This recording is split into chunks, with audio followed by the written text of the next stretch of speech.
Okay, we are here with our friends Heineken. They are worldwide sponsors of Japan 2019, and as part of these road shows, they've made the suggestion, which we think is a good one, to get on an unexpected guest.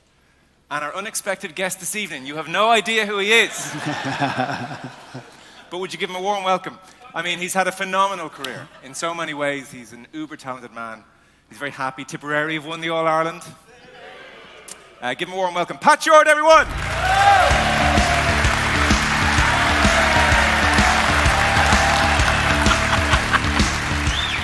Oh, what a lovely audience.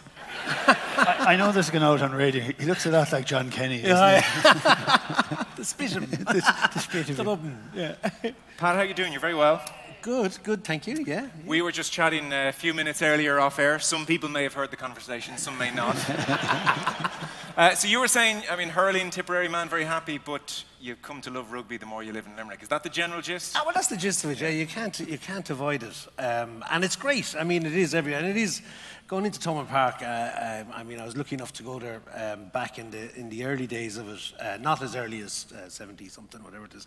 But, you know, before they did it all up and everything else. And there's no doubt about it. There's an atmosphere out there. It's just electric and amazing to watch any club or team playing there. And since they've done it up the same, you know, so it's been great. Does a party you prefer that old ground and the old atmosphere, those 90s days? Yeah, it was good. But no, I know you can get a beer in there now and you can drink away if you're in the right spot and a good onion sandwich. Pat was very important for us. He was part of I know there's a bit of a talk about project players and stuff like that, but he was part of the integration module for the Irish rugby team. If we had any guys that weren't from these shores, we brought them to the Dumbalievables show in 1993. And one of the great joys was watching Paddy Johns being dragged up onto the stage by John Kenny and made into a total Egypt. Yeah, like people think that we know who we're picking up and everything else, and genuinely, John is a fanatical Munster fan and rugby fan. And when you go down after, I was saying to Key, when you get off the stage and you're going through the audience, you just have in your head, I'm down off the stage this length of time, I need to get someone quick, I need to get someone because the show is kind of pacing, timing, and you're looking for a friendly face that might go with you and the whole lot. And I remember I was on the stage or side of the stage, and John grabbed Paddy John, and the minute he sat up, he was an enormous, huge man. And I said, he's definitely a rugby player, he has to be. And John even though John knew him, he had no idea who he grabbed and got him up onto the stage. But the rest of the team were down there, and they just all erupted.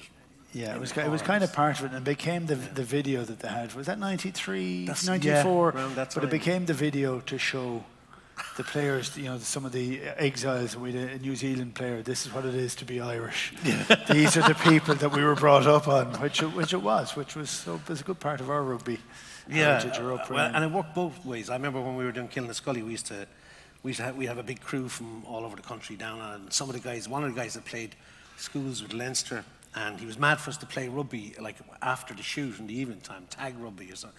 So it was the crew against the cast, and I put together a couple of the cast members, and we got destroyed the first night. So the second week, the following week to play, they said, you can pick whoever you want, you know. So I rang Rob Henderson, who was living down the road from me. And I had 4 Lions players on my team. And that is true.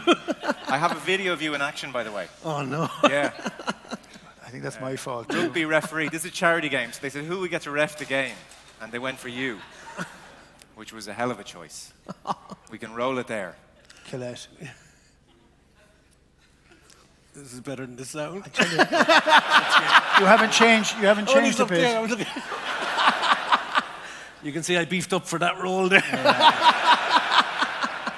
I'll tell you, I thought he wanted me a prop. Yeah. That was for the launch of Clareswood Park, and Anthony Foley and I were the 2 captains. That's right, yeah. And you came out wired for it. You were fitter than a couple of the Pro 14 referees, were you? But it's amazing how people took the game very serious. One guy was taken out. Yeah. It's a charity game, and you ran over to his Pat, get in there. So I put up a yellow card, and I got given out to. You did, yeah. You actually sent me off as well, by the way. Which, I did, yes, which I still hold against you. But it was a good day. It was a brilliant day. It was a community park we had in Killaloe, and it was 3 or 4 weeks before Anthony passed away. But it was, you know, we said, look, we wanted to do something a bit different. So we'd soccer in one half, Yeah. and then we'd touch rugby in the second half, and we said, okay, this is going to be a total farce. So let's bring Pat Shortt. To make it a disaster. And it was actually carnage. It was fantastic. There was 2,000 people turned up to watch us be total idiots. Actually, they all turned up to watch you, by the way. I don't know if you could see it there. He had a pair of wellies on as well. You were very fetching. You mentioned the Unbelievables there. When that was at its high point, when that was humming and you and John were in perfect sync, can you give us a sense of why it was so good, why it worked, what was going on with you two? Because there's a magic about it. Yeah, it's hard to know. I mean, I think we both were on the same wavelength.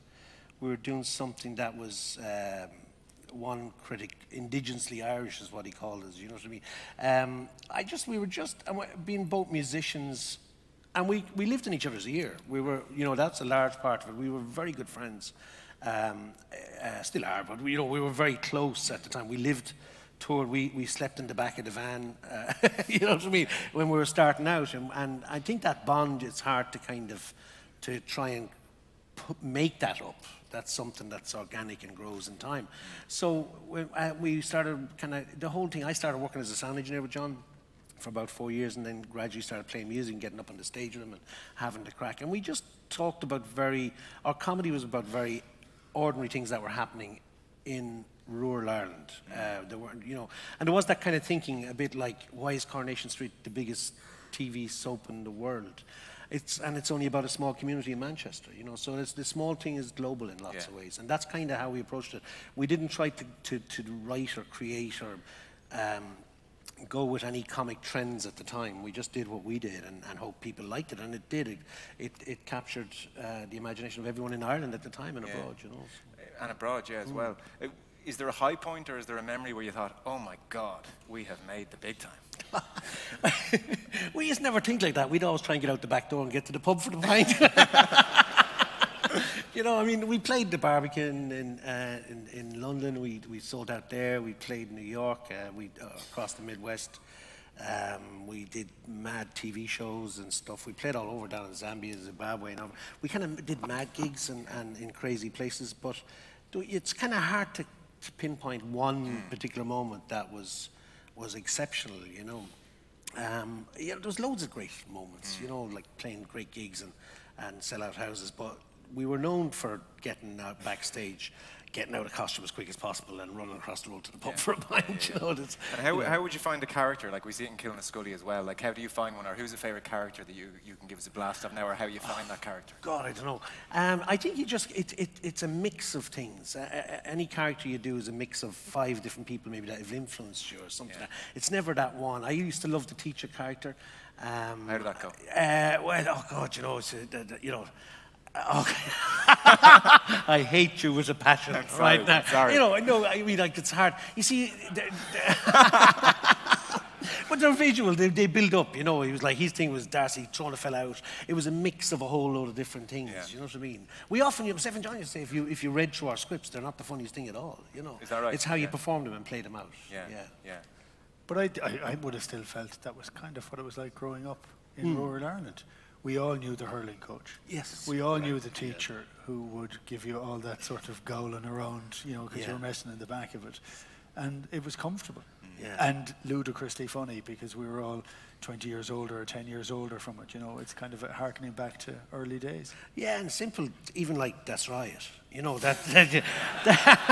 Well, that became, it's an interesting, that catchphrase, it stuck with me and still is today, but that came about from a commercial we did for the Lotto, which only ran for 7 weeks on the television, where Butty and Roundy were the 2 characters we created, and there was so much information. The Lotto was raising the price by 50p at the time, and they wanted a big campaign. So John's character would go, is it true they're raising the Lotto by 50p? I go, that's right.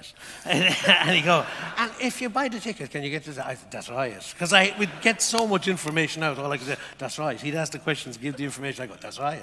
That's right, buddy. And as a result, that stuck to me. It just ran for 7 weeks, that commercial. That's mad. Yeah, right, yeah. okay. That's right.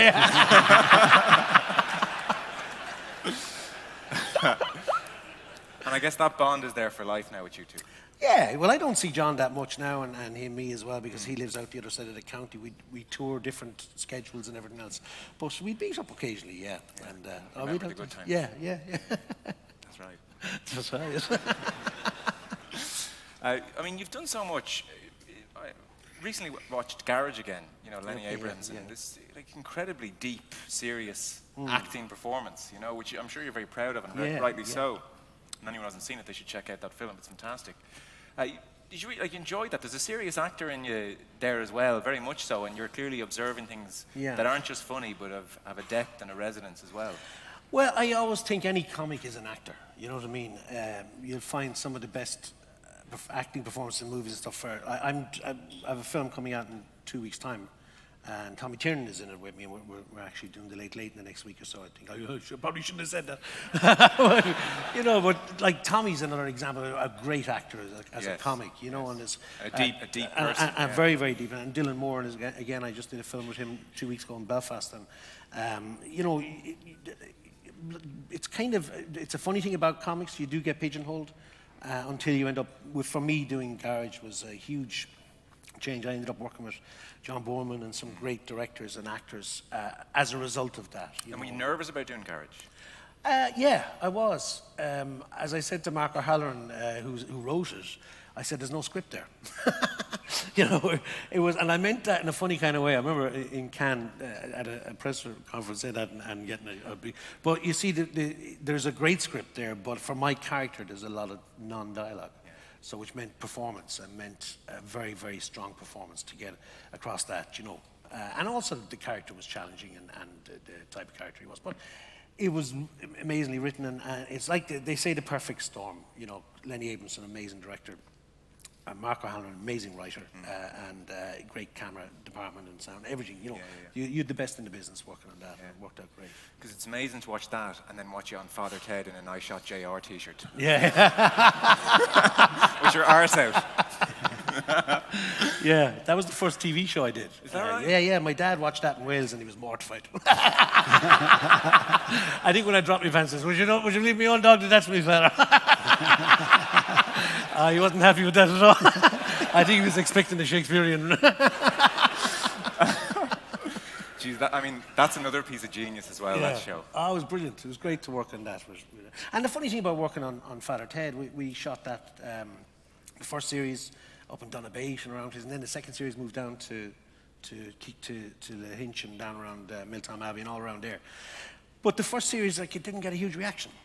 And got a lot of flack in the press and the media and everything. And it wasn't until the second series was out that it started getting traction. So when we made the first two, I didn't work on the third one.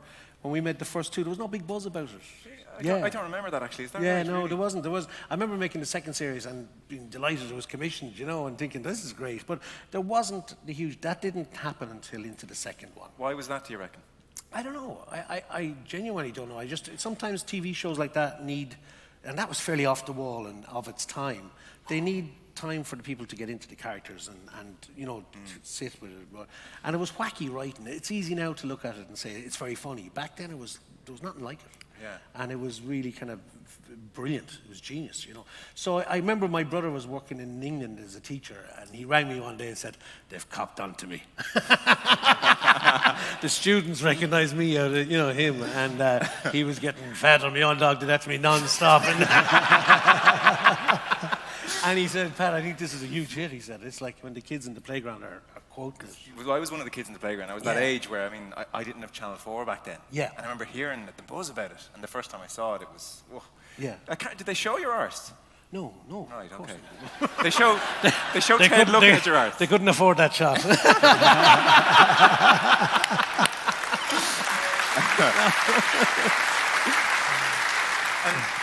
So, you get to observe it working. Is there a bit of ad-lib going on? Is there people saying, "I think you should say it that way," or how did it all work? Well, with Father Ted, the two, Graham and Arthur, were on set constantly, two writers. And no, there was no ad-libbing. It was all their writing. And they might change something on set, but it would all come from them.